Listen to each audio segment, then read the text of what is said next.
Hello, good day.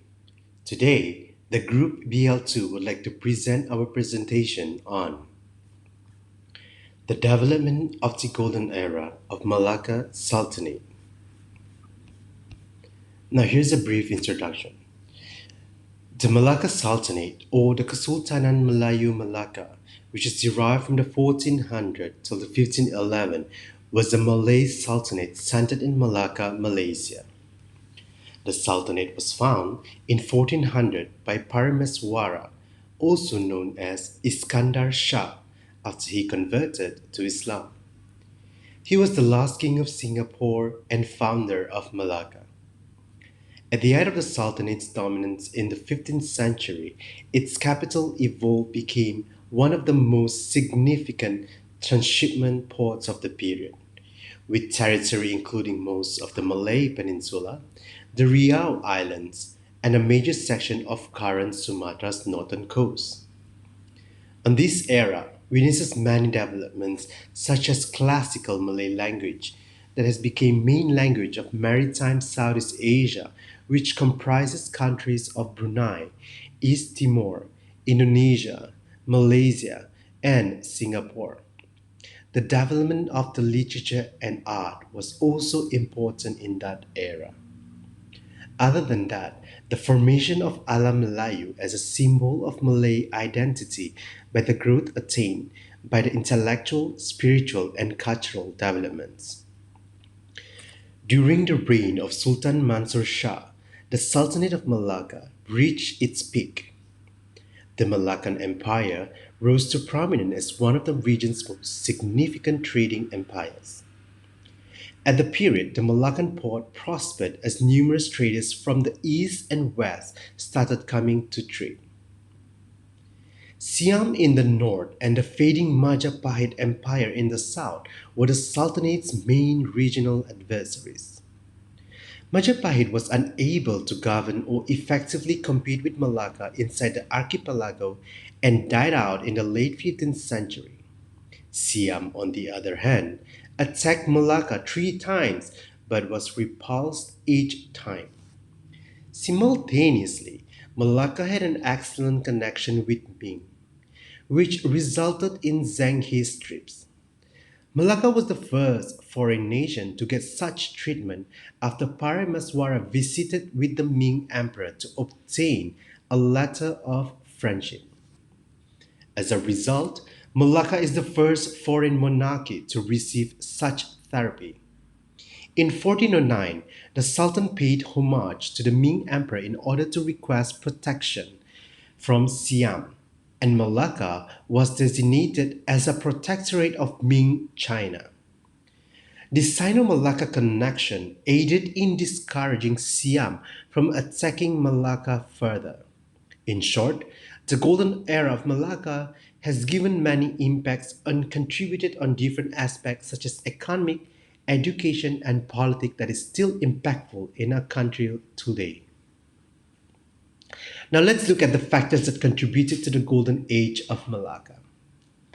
First is the geographical factors. Its geographical location was in the center of international maritime trade routes that connects the primary trading markets such as the Indian subcontinent and China. Now the port was the meeting place of 2 monsoon winds, advantageous to seafaring boats, that is the northeastern and the southwestern monsoon winds. Malacca was located in the Malacca Strait, which had a small route and was a suitable place to dock and dine since it was shielded from severe winds. Now the second factor will be on the economic factor. Malacca was rich with natural resources such as aromatic woods, perfume, rattan, spices, gold, and tin.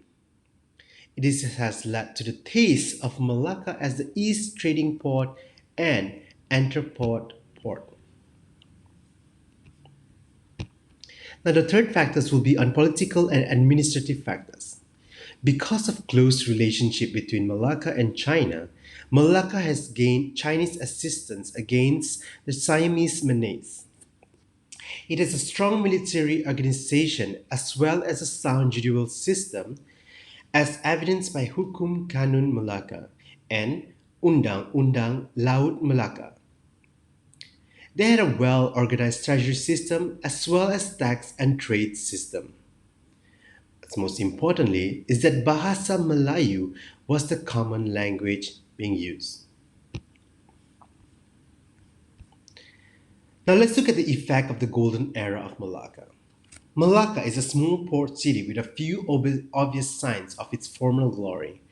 Other than a growing tourist place, Malacca is known for its past history that lived by some great legends. By developing Malacca, there are a lot of effects that happened at that moment and also still effective till today. The Strait of Malacca. Malacca lay at one end of a strait, a narrow passage of water connecting two bigger bodies. This location is known as a maritime choke point, an important transportation route that is easily controlled. The Strait of Malacca is the shortest path between China and India, and they're the frequent trade route. In order to keep the water safe, local authorities under the Malacca Sultanate, an independent Muslim safe, oversaw and controlled the traffic through the strait. Malacca ruler paid the sea people who is native resident of the country to oversee the waterway around the strait and to chase off pirates.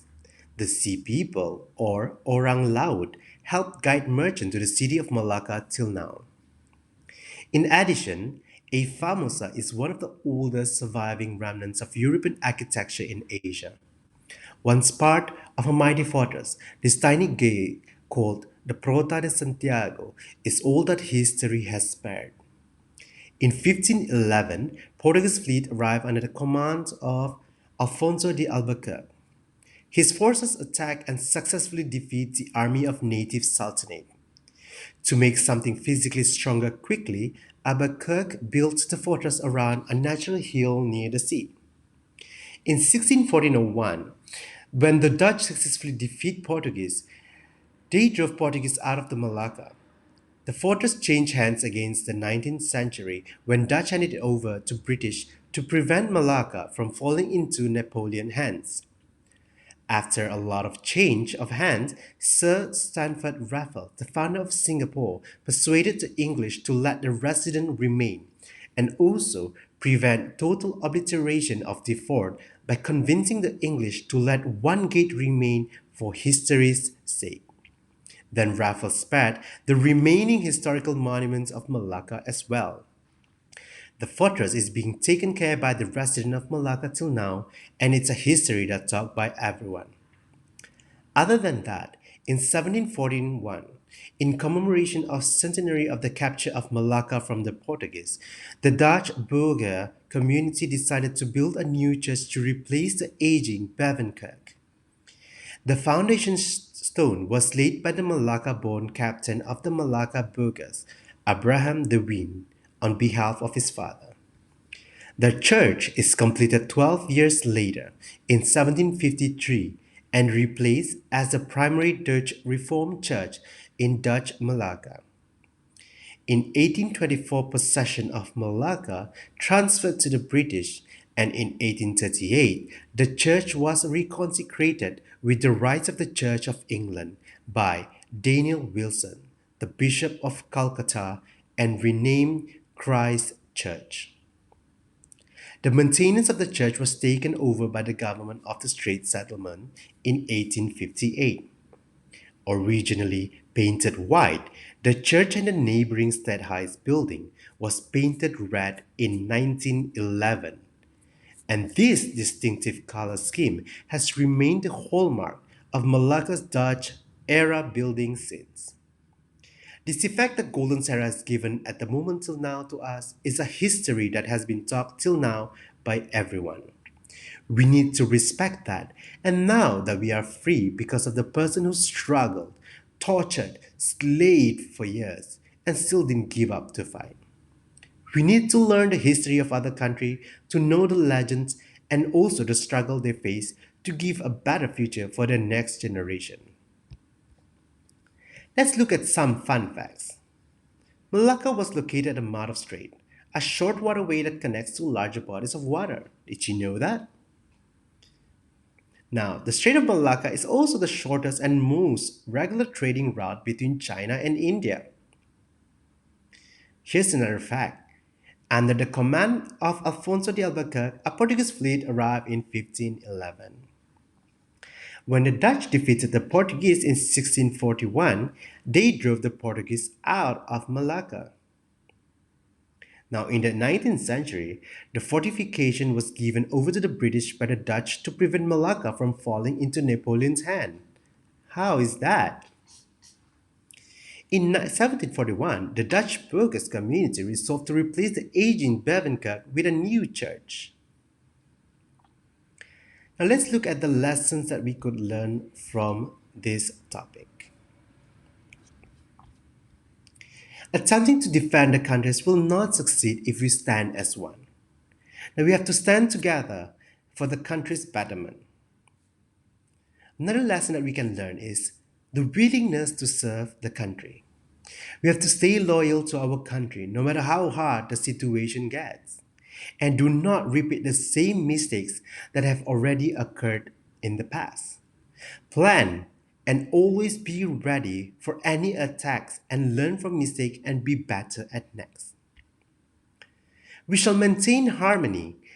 It will become the number one priorities must be in our nation's harmony and unity. And we shall not be easily deceived by the incitement of other countries. Always work as one without losing hope for our nation's peace. Now let's look at the 5 values that can be cultivated from the topic. Number 1 is the determination. Secondly, integrity. The third, responsibility. The fourth, sense of community. And the fifth value that we could gain from this is loyalty. Now, we would like to conclude in this presentation.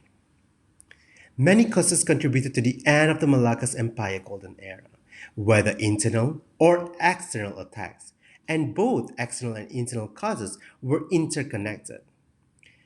Now, the final defenders of Malacca fell to a Portuguese invasion in 1511, and many academics agree that the fall of the Malacca Sultanate was a defining moment in Malaysian and international history. The dispute on the nature of its importance, but they agree that the fall of the Malacca Sultanate was a defining moment in Malaysian and global history. However, they disagree on what that significance is. Thank you for listening. Have a good day.